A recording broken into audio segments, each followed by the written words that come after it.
The streets of Bangladesh erupted with righteous fury in 2024. Hundreds of thousands of young Bangladeshis poured onto the roads, defying police bullets and state brutality to drive out Prime Minister Sheikh Hasina.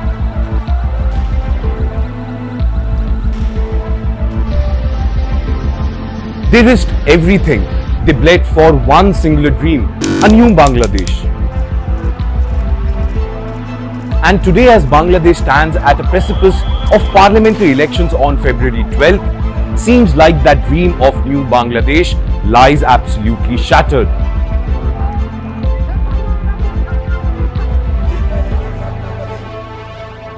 Violence hasn't subsided, minorities remain hunted, journalists are still being targeted by mobs. And Muhammad Yunus, the Nobel laureate who was supposed to spearhead Bangladesh towards redemption, has presided over institutional collapse rather than institutional transformation.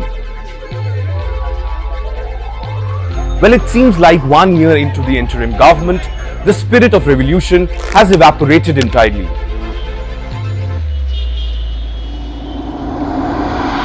And now comes the cruelest blow, a manufactured choice that undermines the very essence of democracy. Well, don't be puzzled. In this edition of From the News Desk, we will tell you why the way upcoming elections in Bangladesh are being conducted is nothing but an eyewash and a betrayal to the young people of Bangladesh who actually care about democracy and real change for which they have been fighting for many years.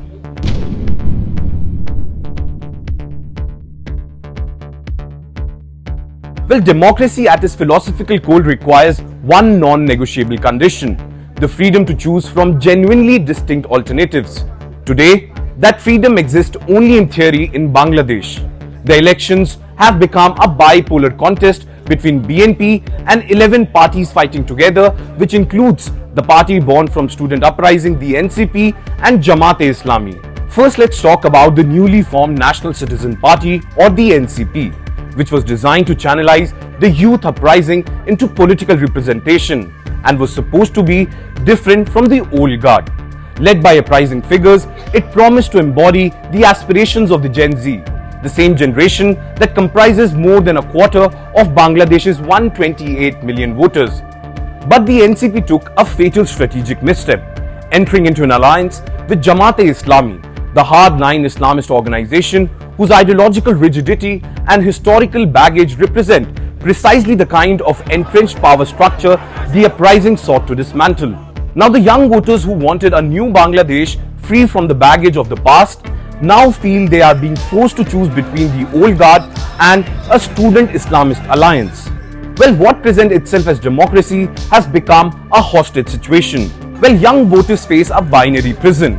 They can vote for the former Prime Minister Khaleda Zia's Bangladesh Nationalist Party, which is a recycled relic of the past, or they can vote for an alliance that betrayed their revolutionary principles by cozying up with religious extremism.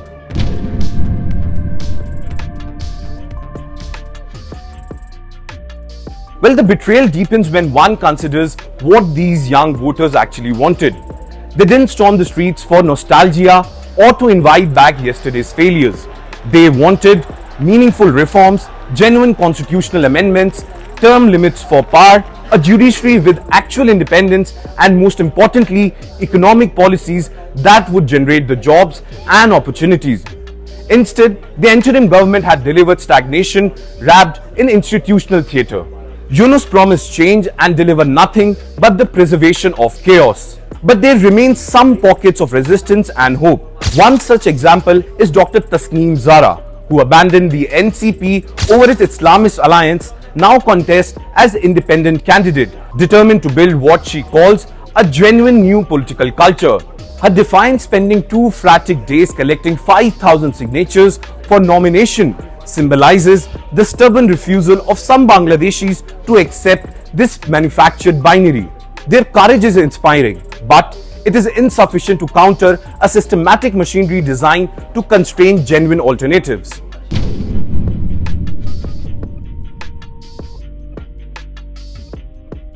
When the February 12 elections arrive in a nation when 97% of youth voters expressed willingness to participate yet simultaneously report profound disappointment with available choices, that election's legitimacy is already compromised.